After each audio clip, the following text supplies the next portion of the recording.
ગુરુની આજના આ Indian red cross society Deesa શાખા દ્વારા આયોજિત સન્માન કાર્યક્રમમાં ઉપસ્થિત આપણી શાખાના પ્રમુખ શ્રી નટુભાઈ પટેલ, સેક્રેટરી વિનોદભાઈ, ખજાનચી સુરેશભાઈ, સહખજાનચી દેવેન્દ્રભાઈ અને આપણી સંસ્થા દ્વારા આમંત્રિત Shrimati Manishaben, first aid coordinator state branch તથા Shri Nareshbhai, youth red cross અને જુનિયર રેડ ક્રોસના કોઓર્ડિનેટર છે. ફર્સ્ટ એડ ટ્રેનિંગના વર્ગો સાથે સંકળાયેલ મિત્રો ડોક્ટર જગદીશભાઈ સોની સાહેબ, doctor Shri Gupta Saheb, doctor Shri Pradyumanbhai, doctor Shri Bharatbhai Shah, doctor Tejalben, doctor Nileshbhai Shah, doctor K V Sudhar, doctor Rajsinh Parmar, doctor Jeni Patel, doctor Dharaben, doctor Niraliben, doctor Nikhilesh Trivedi અને આપણી સંસ્થાના કરોડરજ્જુ સમાન શ્રી સુભાષભાઈ પટેલ તથા રાજુભાઈ તથા અલ્પેશભાઈ, નરસિંહભાઈ, સર્વે કારોબારી મિત્રો, ભૂતપૂર્વ પ્રમુખો અને મંત્રીઓ, સર્વે કાર્યકર્તાઓ અને સર્વે પરિવાર સભ્યોનું આપણે હું હૃદયપૂર્વક અભિવાદન કરું છું. આપણી સંસ્થા 2023 થી નિયમિત રીતે ફર્સ્ટ એડના ક્લાસીસ ચલાવે છે અને આપણે રેગ્યુલર બેઝ પર ક્લાસીસ લેવામાં આવે છે. પણ આ વખતનો જે માહોલ હતો કે અલગ જ હતો. ગવર્મેન્ટે આ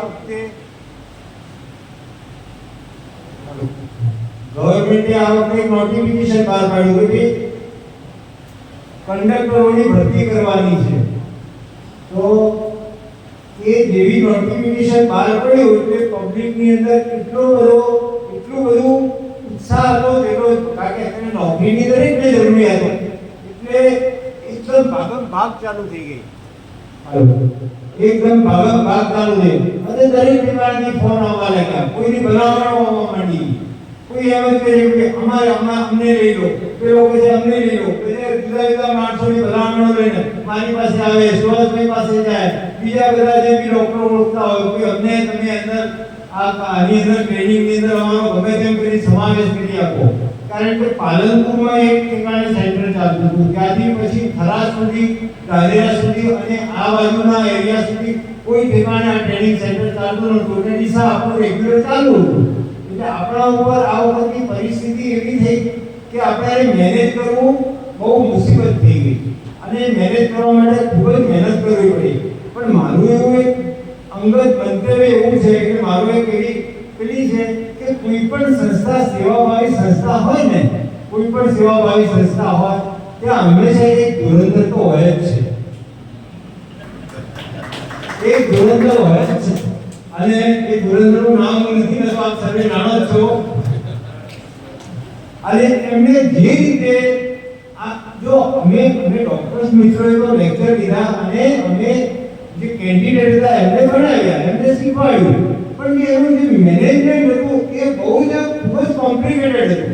એવું નથી કે આ ક્લાસીસ અંદર છોકરાઓ આવ્યા અને એમનું નામ લખીને એમને બે ચાર શબ્દો જે આપણે કહીને, પણ એ લોકોની નિયમિત હાજરી, એમને બધાને કામ કે એમની સહીઓ લેવાની, એમના આખા બાયોડેટા સુધી જ હવે કોઈને દાખલા તરીકે ટ્રેનિંગમાં આવવું છે તો એના માટે સ્પેશિયલી એક ફોર્મ આપેલો. એની અંદર દરેકે પોતાનું આધાર કાર્ડ, પોતાનો ફોટો એ બધું મોકલી આપે. એને સાંજે કેલ્ક્યુલેટ કરવાનું આજે કેટલા જણાના ફોર્મ મેસેજ આવેલા છે અને આપણે કઈ બેચમાં બધાનો સમાવેશ કરવાનો છે એ બધું જ રાત્રે ગોઠવણી કરાય તો આ આપણા એક ધુરંધરને એમના માટે બે તાળીઓ થઈ જાય.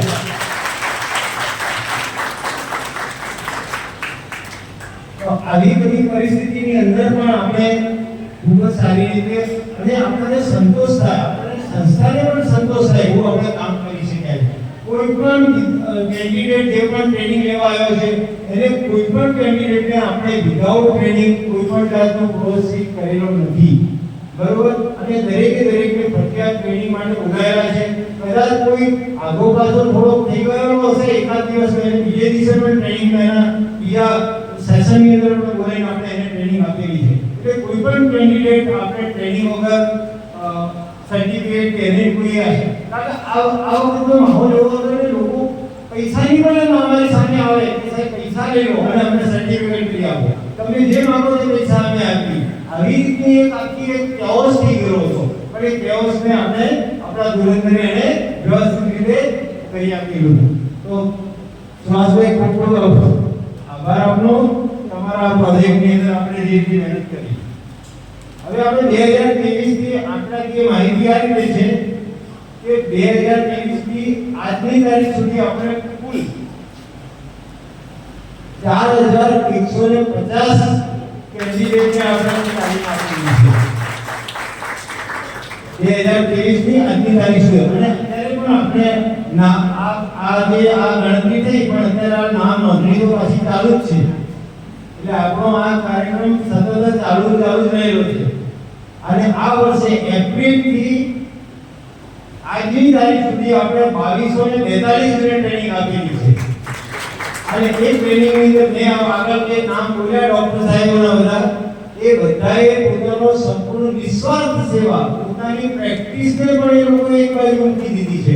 અને એ અમારા ટાઈમે એવું નથી કે એમને ટાઈમ આપ્યો અને અમે એમને કહ્યા, પણ અમે કહ્યું કે આ તમે આટલા વાગે સ્ટાર્ટ કરીએ છીએ તો તમે આ રીતે આવી શકો, તો એમણે હંમેશા હસીને સંમતિ દર્શાવી છે. તો આ ડોક્ટર સીઓ માટે પણ આપણે એ જાણ્યું છે.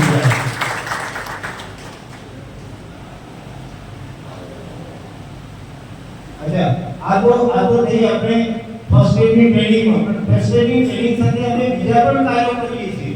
દાખલા તરીકે જે અમારી પાસે છોકરીઓ આવે છે કેન્ડિડેટ તરીકે, તો એમને અમે સેપરેટલી થોડો ટાઈમ આપીને એમને કેન્સર અવેરનેસ વિશેની પણ અમે થોડી માહિતી અમે આપીએ છીએ. એમાં કેન્સરમાં, બ્રેસ્ટ કેન્સરમાં સેલ્ફ એક્ઝામિનેશનની અમે એમને પૂરેપૂરી, અમારી પાસે મોડેલ છે, તે મોડેલમાંથી અમે સેલ્ફ એક્ઝામિનેશન પણ એમને કરાવડાવીએ છીએ. એની સાથે અમે બીજા રક્તદાન વિશેની પણ માહિતી આપીએ છીએ. એની સાથે અંગદાન, દેહદાન, આ વિશેના પણ કાર્યક્રમ જે આપણે ચાલી રહ્યા છે એ કાર્યક્રમોની અમે માહિતી આપીએ છીએ, એમને માહિતગાર કરીએ છીએ. અને એમના પાછા અમારો એ બેચ પૂરી થાય એટલે એમના અમે પ્રતિભાવો પણ લઈએ છીએ. એવા કેટલા જણાના પ્રતિભાવો આપ્યા છે તો એમાંથી ઘણી, આમાંથી લગભગ 70 થી 80 જણને તો નોકરીમાંથી ગયા પછી એમના મેસેજ આવ્યા છે કે અમે તમારી ત્યાંથી ટ્રેનિંગ લઈ ગયા હતા અને અમને નોકરી મળી ગઈ છે. તો એ બી એક આપણા માટે અમને બહુ ઉત્સાહ એનાથી થાય છે. પછી રક્તદાનની પ્રવૃત્તિની વાત કરું, રક્તદાનની પ્રવૃત્તિનું એમની પાસે અમે સમજણ પાડીએ છીએ. અને પછી છેલ્લા દિવસે અમે એ લોકોમાંથી કોઈ રક્તદાન કરેલા ઓછા જણા હોય છે એમને રક્તદાન કરવા માટે પ્રેરિત કરીએ છીએ. અને પ્રેરણા માટે એ બી આપણા એક ધુરંધરની વાત છે. સમજ્યા ને? એ સુહાસભાઈ જે તે કાર્યક્રમ પૂરો થાય છે અને જે લોકોને પ્રોત્સાહિત કરવા માટે પોતે પણ રક્તદાન કરી છે, ત્યાં રક્તદાન પોતે કરે છે, એના કુટુંબના મેમ્બર પણ ત્યાં રક્તદાન કરે છે. એનાથી એ લોકો જોઈને પ્રોત્સાહિત થઈ.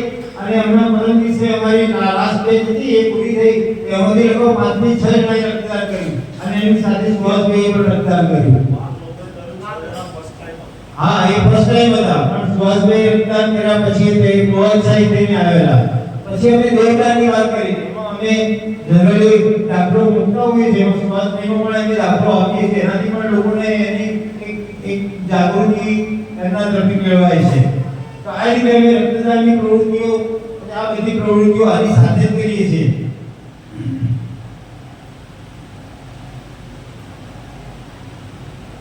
હવે આ ટ્રેનિંગમાં વિદ્યાર્થીઓ જે લોકો લઈ ગયા છે એમાં પ્રતિભાવ આવેલા છે. એમાંથી એક પ્રતિભાવ એવો હતો, સાહેબ તમે અમને સ્ટ્રોક વિશેની માહિતી આપી હતી. સ્ટ્રોક કેવી રીતે થાય, તો કે મારા સગાને આવી રીતે થયું એટલે અમે તરત જ અમને તમે જે શબ્દો કહ્યા હતા અને તમે જે અમને શીખવાડ્યું હતું થોડું, એ અમારા અમે એને અમલમાં મૂક્યું કે આને સ્ટ્રોક છે. એટલે અમે એને તાત્કાલિક અમે દવાખાને લઈ ગયા. તો એ સ્ટ્રોકમાંથી સંપૂર્ણ રીતે એનો ઉપચાર કરી અને વિધાઉટ રેસિડ્યુઅલ ડેમેજ એ દર્દીને અમે ઘેર લઈ આવ્યા અમારા સગાને. એટલે અમને આ ટ્રેનિંગ અમારા માટે પણ ઉપયોગી છે અને અમે સમાજ માટે પણ અમારા પર્સનલી ઉપયોગ માટે આવા એવા પ્રતિભાવો અત્યારના અમને લોકો છોકરાઓ આપે છે.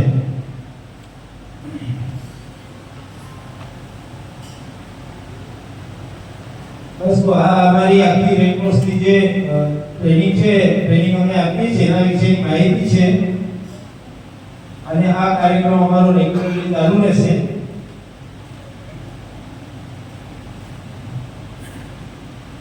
જય હિન્દ.